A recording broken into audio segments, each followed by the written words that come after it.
Hello student, here I am going to enrich your knowledge of classical conditioning. We generally believe that if there are some natural and neutral stimulus, we can make the learner learn through classical conditioning. Two stimulus can be associated through the process of classical conditioning for any learner.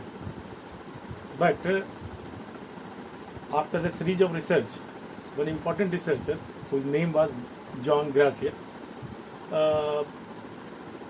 clarified that this is not the case, and there are certain stimuli for which organisms have readiness to develop classical conditioning, that is called classical association, whereas there are other stimulus which do not get connected, means there are constraints that organism do not readily develop connection with that thing.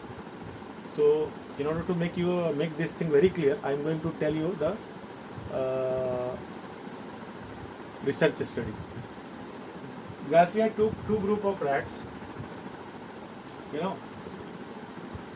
and here see this thing.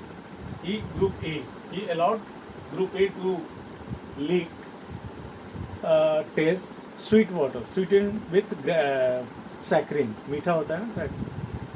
So उसको किया and then followed by nauseating drugs. उसको एक injection दिया, जिससे drugs दिया जिससे कि वो बीमार हो. तो this was the arrangement. Here it is not very difficult to assume that sweet water is class CS. Classical conditioning हम CS और US देखते हैं. CS comes and it is followed by UCS. So sweet water becomes CS and nauseating drugs that causes illness become UCS. So this was the first exposure. At the same time, he also presented sound and light. So this was also CS, sound and light. Now, what is the result? यहाँ पे जो result निकल के आया, that sweet water and nauseating drugs, in very soon, very easily, they have developed a connection between. एक ही trial में इससे दोनों में connection. Now, after when they become sick, the next time they avoided licking this water. मतलब जो मीठा पानी था उसको वो उसके पास अब इसको अवॉइड की टेस्ट करने से बचने लगे. हल्का सा गया उसके बाद निकल. But what about sound and light? Sound and light का कोई इम्पैक्ट नॉसिएटिंग ड्रग्स पे नहीं पड़ा. There was no any impact when sound and light was presented. There was no any aversive behavior. जैसे यहाँ पे UCS में हम क्या देखते हैं that people rat will avoid this kind of things. So avoidance comes for this thing also. जिसको classical conditioning has taken place. अगर हम इस पे classical conditioning को देखें तो UCS पे जो response आ रहा है वो avoidance, मतलब उसको drugs के कारण जो illness हुई अब उसको उस पे avoidance दिखाता है, वो उधर approach नहीं करता. उसी तरीके से sweet water को भी जरा सा टेके भी छोड़ दे, अवॉइडेंस दिखाता. Does same thing occur for sound and light. ये जो साउंड एंड लाइट है इसको भी तो मैंने साथ में रखा था एज सीरियस. वो साउंड और लाइट के साथ उस तरह का रिएक्शंस देते हैं क्या?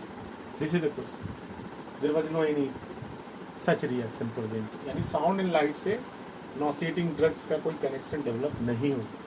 Okay, note it. But second group was presented with UCS as electric shock that caused pain. वहाँ पे illness हुआ था, यानी pain.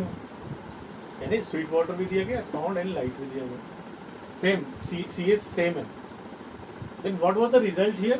यहाँ पे जो result था वो था water और illness का result positive आया, है ना? यहाँ पे उल्टा हुआ. What were the things? That sound and light का पेन के साथ रिजल्ट पॉजिटिव है, मतलब इसके साथ एसोसिएटेड है. But what was the result with sweet water? No any things, no any apparent connections. इसके साथ इनका कनेक्शन नहीं हुआ. मतलब क्या हुआ यहाँ पे? That if something is ingested then that could easily be connected with illness kind of things, मतलब उसका रिजल्ट जो है बॉडी पे क्या होता है उसके साथ आसानी से देखो कनेक्शन डेवलप हो रहा है। मतलब कोई चीज़ अगर खाते हैं तो उसका खाने के कारण से वाली चीज़ों से कनेक्शन तेजी से डेवलप होता है। लेकिन something is externally induce like shock and pain, देखो इलेक्ट्रिक शॉक बाहर से दिया गया, then it get connected with the external things like light and sound. Light and sound external है और पेन भी एक्सटर्नली दिया जा रहा है, तो एक्सटर्नल चीज़ों का एक्सटर्नल चीज़ों से कनेक्शन डेवलप होता है एंड इंटरनल चीज़ का इंटरनल से देखो कनेक्शन हुआ develop. Mean to say that despite same CS, just because UCS are different, he proved that UCS make a difference। क्या हम दे रहे हैं उस पर डिपेंड करेगा कनेक्शन डेवलप होगा कि नहीं। अभी मैं एक बार और रिपीट कर देता हूँ कि अगर खाने पीने की चीज़ है जैसे स्वीट वाटर इंजेस्टेड हुआ तो इसका इलनेस से कनेक्शन डेवलप हुआ, लेकिन लाइट एंड साउंड से नहीं हुआ। यहाँ पे लाइट एंड साउंड से हुआ पेन का, लेकिन पेन का स्वीट वाटर से नहीं हुआ। तो mean to say that there is biological preparedness for something, means some stimuli could be associated very rapidly and easily than other, so इसको biological readiness कहेंगे और दूसरे को biological constraint कहेंगे। In simple term that classical conditioning is not a mechanical process that it will happen to every kind of stimuli with equal ease. There may be that some stimuli will easily connected, whereas other may be difficult to get connected or cannot be connected at all। ये भी हो सकता है कि connection ही नहीं develop जैसा ये हुआ। तो Garcia attempted to prove this thing कि ऐसा नहीं है कि सभी चीज़ों को आप CS-US के जैसा प्रेजेंट करके आप कनेक्ट करा देंगे, ऐसा नहीं होता। So this was a challenge to behaviourism.